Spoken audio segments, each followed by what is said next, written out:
Sacred Heart is proud to sponsor Pensacola Histories in recognition of the Daughters of Charity who brought their mission of care to Pensacola over 90 years ago.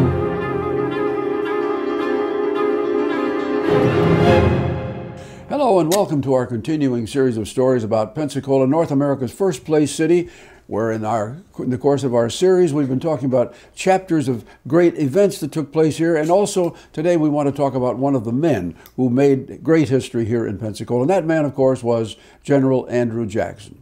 Jackson was a North Carolinian by birth. He was born in North Carolina in 1767, and very quickly, through his contacts with the Revolutionary War, became a military man.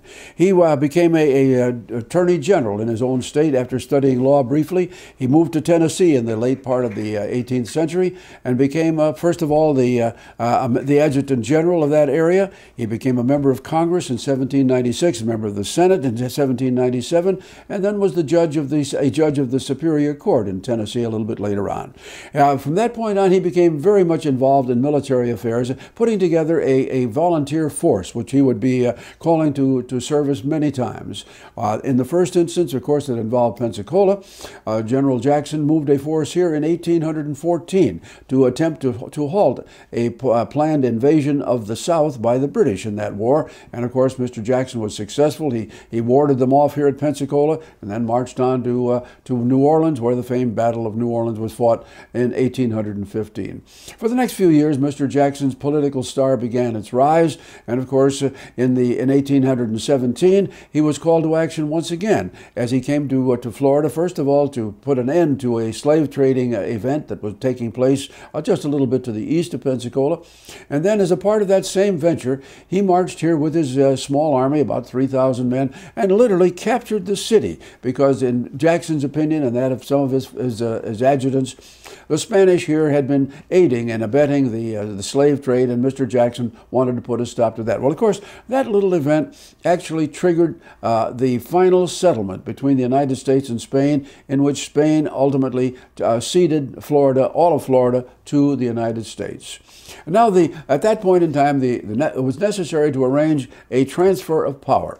And of course, the Congress and the cabinet of President Monroe wanted someone who had some idea of what Florida was all about. And basically, the only man they could turn to, it seemed, was Andrew Jackson. Jackson did not particularly want to come, but ultimately he did.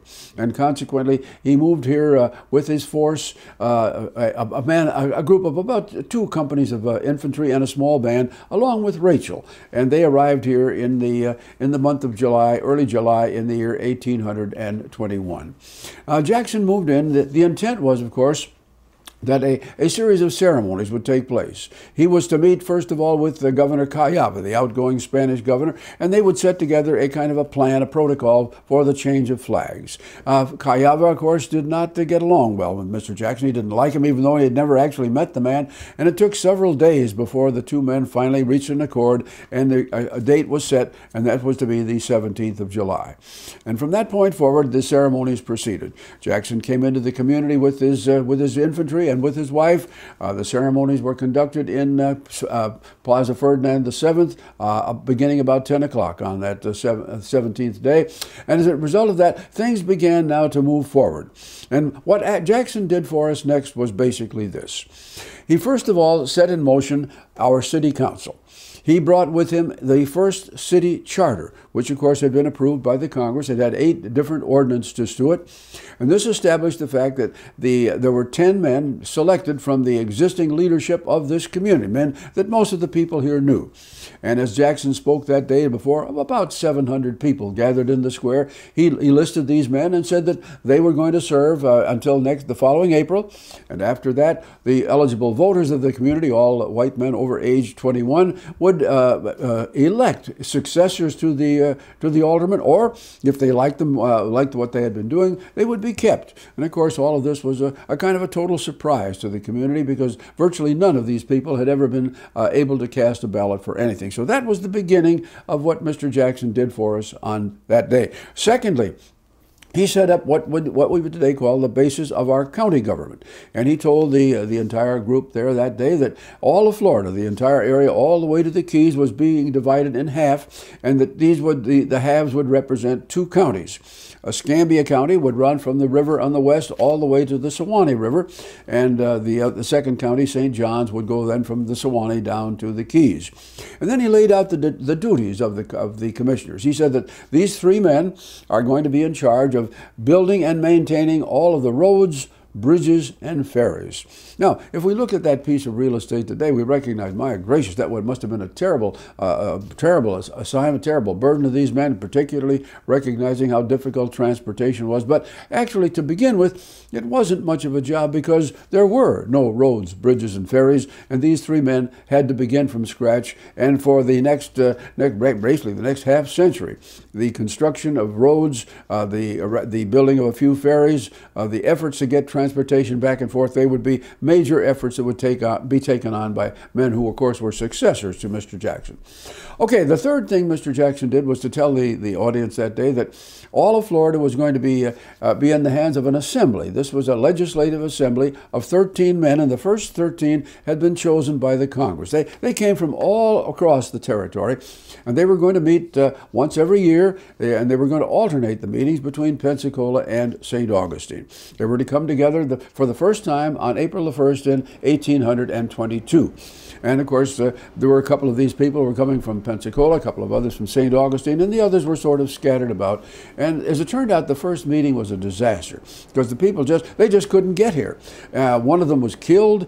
Two others were very, very late. It was almost June before the meeting was convened. And about the only major thing that came out of that first session of our General Assembly for the territory was that they agreed that Pensacola and St. Augustine were not appropriate places to meet.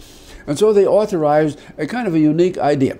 They set up a little team that would march, two teams, one of which would march east coming out of Pensacola. The other would march from St. Augustine going west.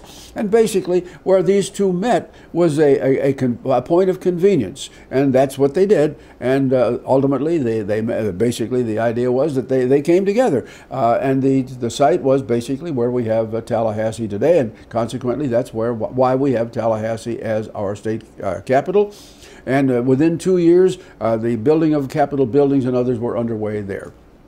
Okay, Mr. Jackson thus had put together the city council, he put together the county commission, and he had announced how the state assembly was going to work. And now the next thing that Mr. Jackson did was to try and establish a fair settlement for all of the land claims that had come forth as the transfer of flags between the United States and Spain moved forward. There were hundreds and hundreds of different claims because over time, the Spanish land grants and various sales of one family or one man to another had just multiplied.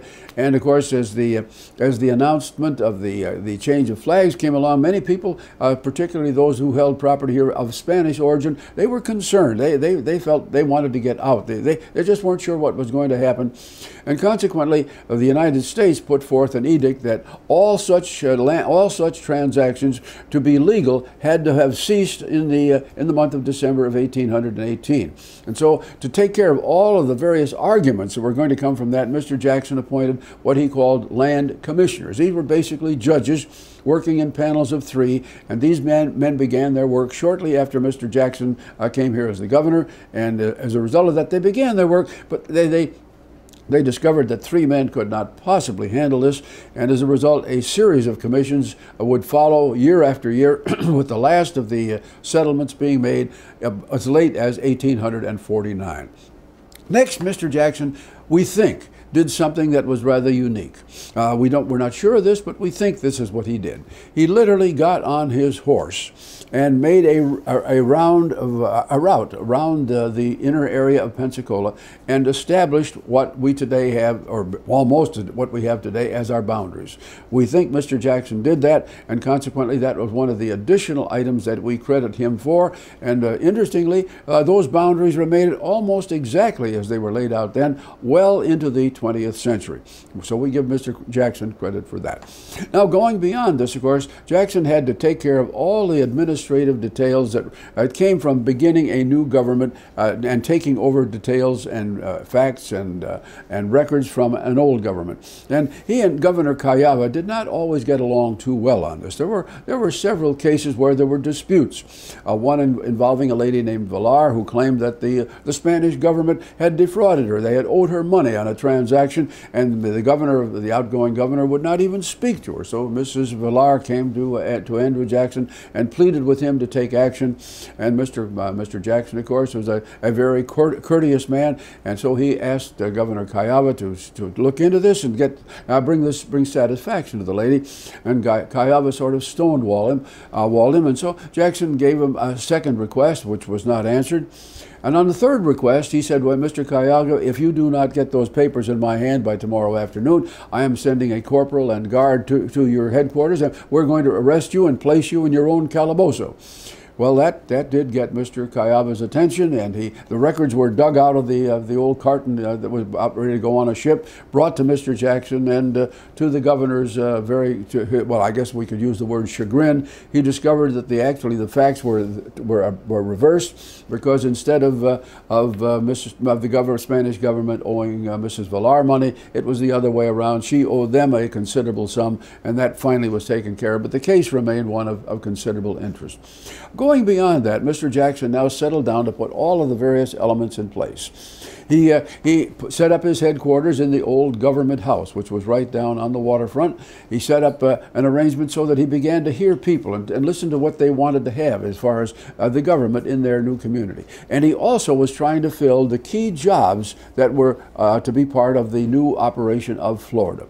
And of course, he had agreed to come to Florida on the urging of his wife, because Rachel had said, look, Andrew, a great many of your men, your volunteers, had followed you into battle on several occasions. They had never been paid. Some of them had lost their lives. They neglected their farms and their families. If you take the job of governor now, there are going to be good jobs here, and consequently you can do a little bit of payback, if you will. And so that was one of Andrew's thoughts. Well, as it turned out, things didn't work that way. Yes, there were those jobs, but every time Jackson nominated someone from Tennessee, it just so happened that President Monroe had a favorite man from the state of Virginia, and Mr. Monroe could trump Mr. Jackson.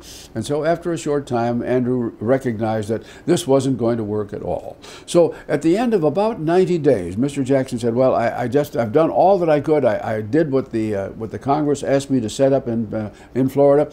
I've done this, and so Rachel, I think it is time for us to go home. And so he announced that they would depart about the end of the second week in October of that same year, 1821. Well, the community, which had welcomed Mr. Jackson with some reservations, they just weren't sure what to think of this man who had been an invader here in Florida on 3 separate occasions. But by the time 90 days had passed, the people of Pensacola loved him, because he had brought order out of chaos. He had brought good things to the people here, and the government that had been set up was something that was pleasing to virtually all of these people.